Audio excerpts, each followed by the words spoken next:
Welcome to the video on vertical angles. This is one of the most important angle relationships in all of geometry. We're going to use this literally all year long. And what it means for angles to be vertical is really simple. So in this video I'm going to actually define vertical angles. I'm going to show you some, and then we'll do some examples.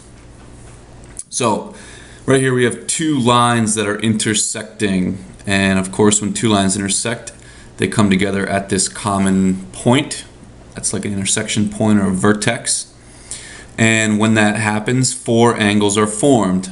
I have A and B labeled. A and B in this case are across from each other. They're opposites.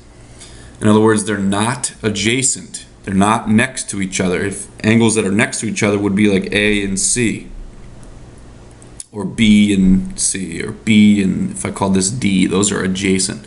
So these angles are non-adjacent. So it's important for the angles to not be next to each other. That's what that word means, adjacent. If angles are adjacent, they are next to each other. So these angles are non-adjacent.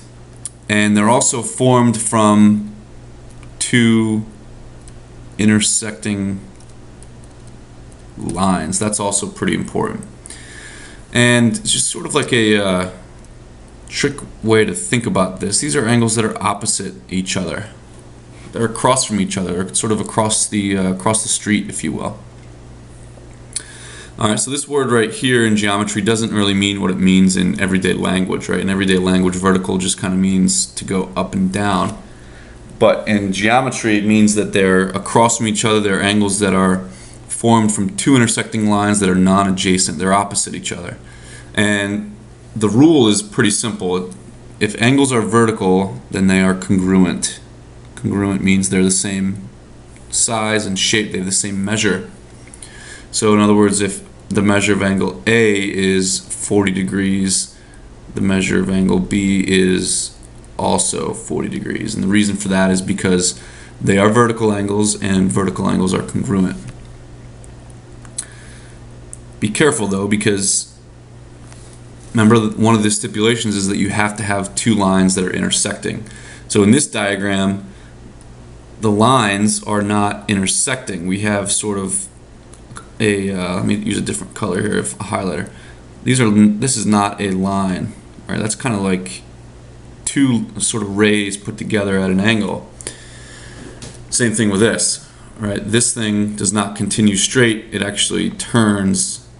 So none of these angles, if I were to call this A, B, C, and D, none of these angles are vertical angles. Even though A and C are across from each other, they're opposite, they're across the street, they're not vertical, and therefore their measures are not the same, because at this intersection we don't have straight lines, we have sort of angles here. So be careful. Take a look at this more complex diagram, and I want you to name all the vertical angles that you can. Let me move these up a little bit here. And you'd be surprised that there might be more than you think there are. So let's start with the basic ones. The basic pairs are, let's start really simple here. Let's go to this angle and this angle. Alright, those two angles are formed from two intersecting lines that are across from each other. They're not next to each other. So we can write that down. We'll just write that angle BFC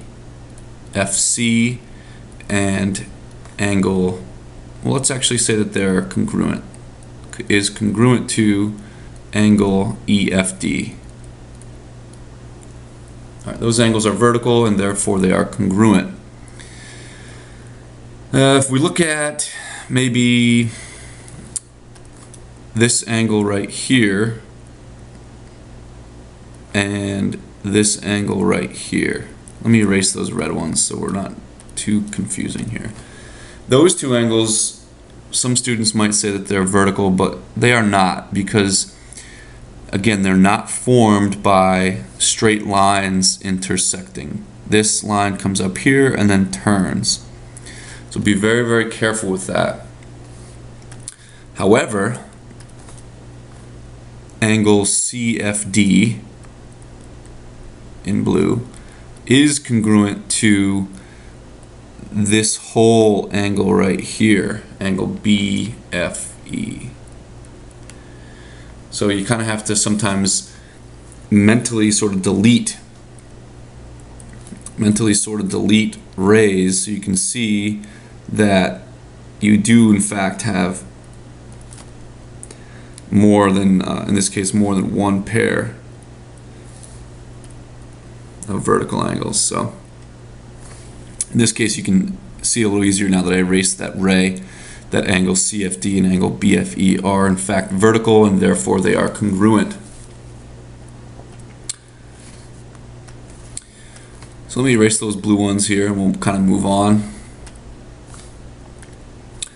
And we have, this was an F in the middle here. So we have, some students might say, okay, how about this angle right here and maybe this angle right here? Well, that's definitely not, they're definitely not vertical. You can probably see that they don't even look like they're the same measure. So that doesn't work. In fact, we're finished. It's only two pairs. You know, another one that might pop out is this one and this one. All right, and they sort of look like they might be the same measure, but again, what I want you to start doing is really seeing that this line actually turns right there at point F.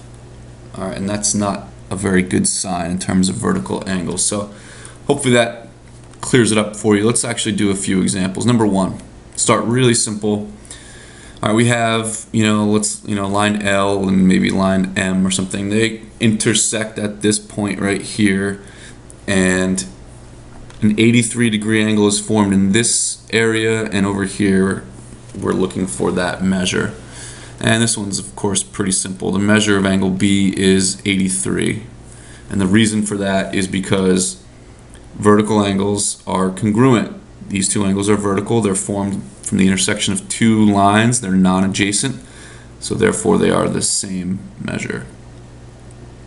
Number two, pretty simple again. All right, you can see that this angle right here and this angle right here are vertical. They're across from each other.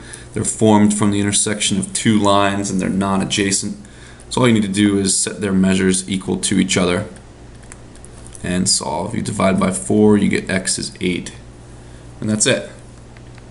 If you plug 8 back in here, you can see that 4 times 8 is 32. Sometimes they get a little bit more complicated. In this case, I'm looking for the value of x. I need to find x, I need to find y, and I need to find w. So let's start with x.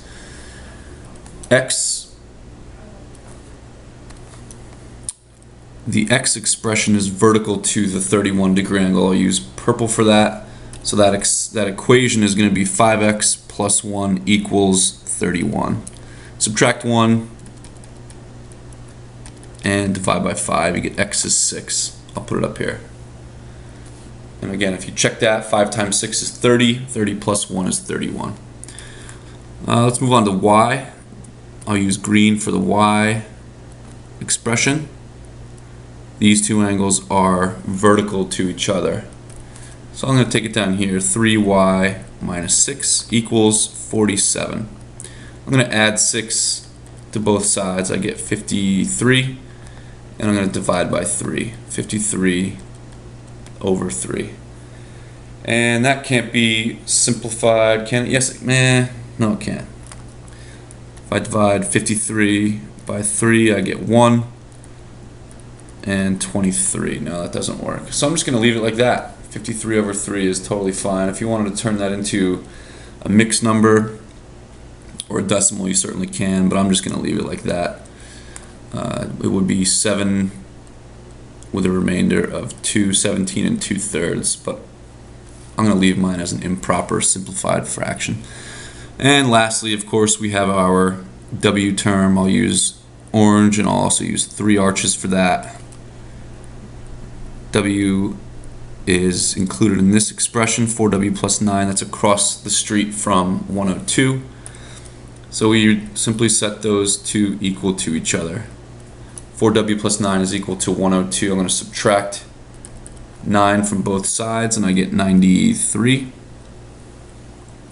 And divide by 4. 93 divided by 4 is not a it's not a fraction that we can simplify, so we're finished. That is in simplest terms, and again I'll keep it as an improper fraction. So in my class, never be afraid if you get negative answers or if you get fractions as answers or decimals or any of that stuff. It's totally fine. And if you wanted to check that, 4 times 93 over 4 plus 9, you can certainly do that. Maybe I'll do that down here. 4 times 93 over 4 plus 9 should equal 102. Let's check that. 4 times 93 over 4 is way easier than it looks. The 4's cancel out, leaving you with 93 plus 9.